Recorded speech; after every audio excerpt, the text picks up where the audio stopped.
Welcome to Bite Size SEO News, where I find the top 3 news in digital marketing so you don't have to. Where I make news easy to digest and easy to follow. If you want to read the article, links are posted in the show notes below, so you never have to worry about FOMO. My name is Rich Ung, your host. Today is Wednesday, November 24th, 2021, episode 15. Coming up, fresh out of the oven are today's top 3 news you definitely don't want to miss. Story 1. Facebook encourages shopping through its group with new features. Story 2. Facebook eases social issue ads policy to allow product-focused ads to run without a disclaimer. Story 3. TikTok launches new community talk promotional push to highlight subculture engagement in the app. If you're ready, let's get into it.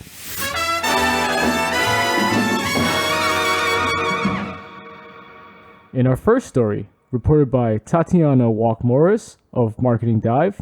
As consumers become more comfortable with social commerce, Meta announced the rollout of multiple features for shopping within its Facebook groups aimed at helping users find recommended products and support the communities they're part of. Facebook Shops and Groups feature lets users buy products from within their Facebook groups.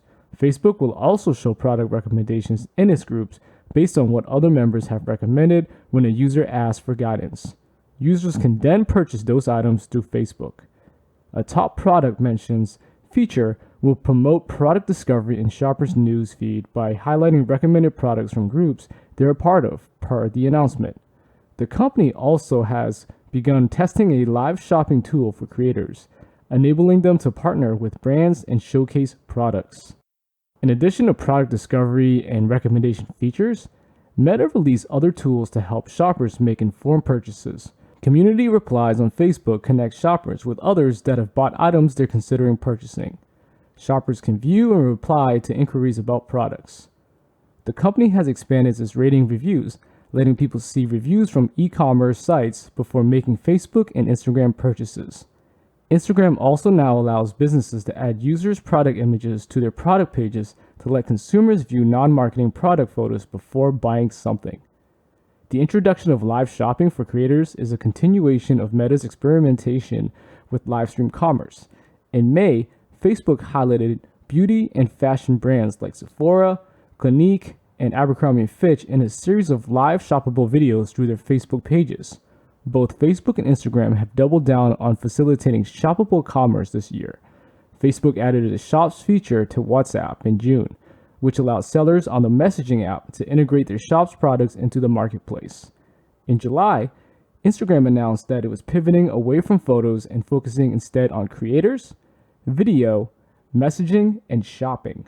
A month later, the platform enabled ads within its shop tabs for select US brands, including Deuce, Claire Paint, and Away.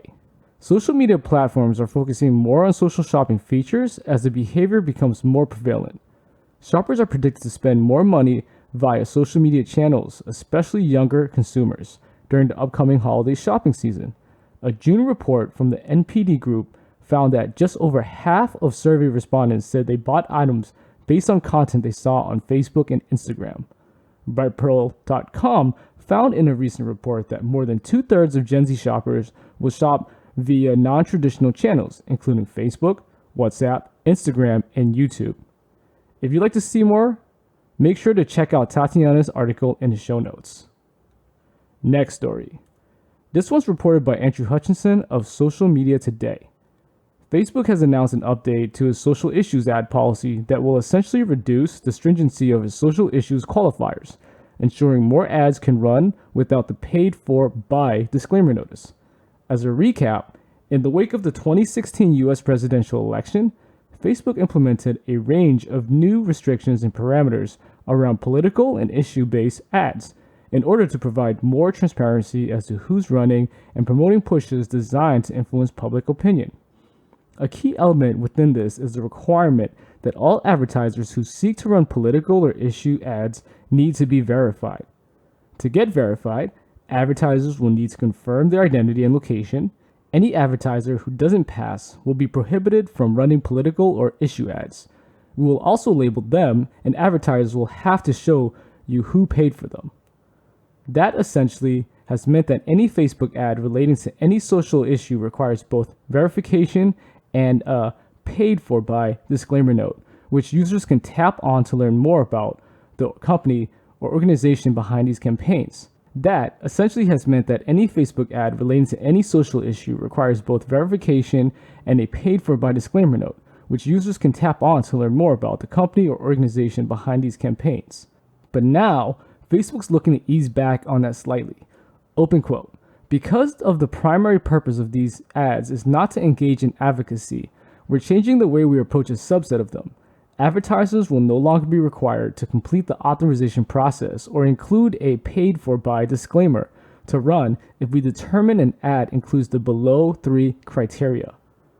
A product or service is prominently shown and username and referenced in the ad.